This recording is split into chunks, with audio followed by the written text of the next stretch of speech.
Item ಯಾವುದೇ ಇರಲಿ try ಮಾಡಿ ಆಚಿ ಚಿಕನ್ ಮಸಾಲಾ. ಈ ಎರಡು ವಿಧಾನಸಭಾ ಕ್ಷೇತ್ರಗಳಿಗೆ ಆಗ್ತಾ ಇರುವಂತಹ ಬೈ ಎಲೆಕ್ಷನ್ ಇದೆಯಲ್ಲ, ಅದು ಕಾಂಗ್ರೆಸ್ ಮತ್ತು ಬಿಜೆಪಿಗೆ ಅತಿ ದೊಡ್ಡ ಪ್ರತಿಷ್ಠೆ ಅಂದ್ರೂ ಕೂಡ ತಪ್ಪಾಗ್ಲಿಕ್ಕಿಲ್ಲ. ಈಗ ಎರಡೂ ಕಡೆ ಕೂಡ ಕಾಂಗ್ರೆಸ್ ಶಾಸಕರಿದ್ರು, ಬಟ್ ಅದನ್ನ ವಾಪಸ್ ವಶಕ್ಕೆ ಪಡೆದುಕೊಳ್ಬೇಕು ಅಂತ ಕೇಸರಿ ಪಡೆಯಲು ಕೂಡ ಸಿದ್ಧತೆಗಳಾಗ್ತಾ ಇದೆ. ಹಾಗಾಗಿ ಬೈ ಎಲೆಕ್ಷನ್ಗೆ ಕೇಸರಿ ಕಲಿಗಳ ಹೆಸರು ಮೋಸ್ಟ್ಲಿ ಇವತ್ತು ಅಂತಿಮ ಆಗೋ ಸಾಧ್ಯತೆ ಇದೆ. ಇಂದಿನ ಬಿಜೆಪಿಯ ಸಂಸದೀಯ ಮಂಡಳಿ ಸಭೆಯಲ್ಲೇ ನಿರ್ಧಾರ ಆಗೋ ಸಾಧ್ಯತೆ. ಸಂಸದೀಯ ಮಂಡಳಿಯಲ್ಲಿ BS ಯಡಿಯೂರಪ್ಪನವರು ಭಾಗಿಯಾಗ್ತಾರಂತೆ. ದಾವಣಗೆರೆ ದಕ್ಷಿಣ ಕ್ಷೇತ್ರಕ್ಕೆ ಅಭ್ಯರ್ಥಿ ಇವತ್ತೇ ಫೈನಲ್ ಆಗೋ ಸಾಧ್ಯತೆ ಇದೆ. ಮೋಸ್ಟ್ಲಿ ಅನೌನ್ಸ್ ಆಗಬಹುದು ಅಂತ ಹೈಕಮಾಂಡ್ ಬಳಿ ಅಜಯ್ ಕುಮಾರ್ ಹೆಸರು ಪ್ರಸ್ತಾಪ ಮಾಡೋ ಸಾಧ್ಯತೆ ಇದೆಯಂತೆ.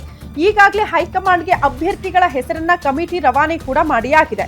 ತಾವು ಸೂಚಿಸಿದ ಅಭ್ಯರ್ಥಿ ಪರ ಬ್ಯಾಟ್ ಬೀಸೋದಕ್ಕೆ ಯಡಿಯೂರಪ್ಪನವರು ಕೂಡ ಮುಂದಾಗ್ತಾ ಇದ್ದು, ಬಾಗಲಕೋಟೆಗೆ ಬಹುತೇಕ ವೀರಣ್ಣ ಚರಂತಿಮಠ ಅವರಿಗೆ ಟಿಕೆಟ್ ನೀಡುವ ಸಾಧ್ಯತೆಗಳಿದೆ. ಬಟ್ ಕೊಡ್ತಾರಾ ಅನ್ನೋದು ಪ್ರಶ್ನೆ. ವೀರಣ್ಣ ಚರಂತಿಮಠ ಅವರು ಕೂಡ ಸುಮ್ಮನೆ ಇರಲ್ಲ ಟಿಕೆಟ್ ಸಿಗದೆ ಹೋದ್ರೆ ಬಿಜೆಪಿಯಿಂದ. ಹಂಗಾಗಿ ಅವ್ರಿಗೆ ಕೊಡಬಹುದು ಅನ್ನುವಂಥ ಸಾಧ್ಯತೆಗಳು ತೀರಾ ದಟ್ಟವಾಗಿದೆ.